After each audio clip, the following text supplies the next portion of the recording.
ирж пинк бринхэ загваруудын цуглуулгыг танилцуулсан боловч энэхүү хэсгийн загварууд болон дуучдын дуулах чадвар дээр ихээхэн шүүмжлэлд өртөөд байна.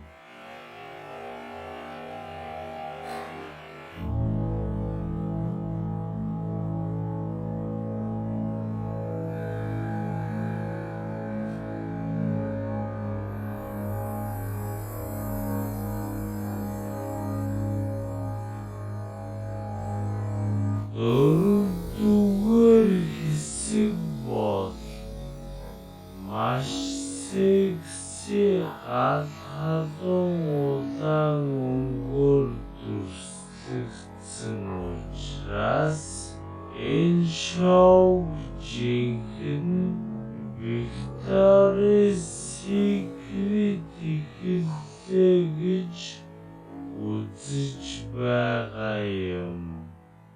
Харангийн тайзан дээр тачаангуй улаан өнгийн загварууд гарч энэ жилийн хамгийн халуухан модельер Белла Хадид шалгарч энэ хэсгийг нээсэн байна. 5 дугаар хэсэг нь далайн эрэг дээр нар жаргаж буй тэнгэрийн хаяаг дүрсэлсэн тайз гэрэлтүүлэг дээр одоо бидний хөгжилдөх цаг гэсэн утгаар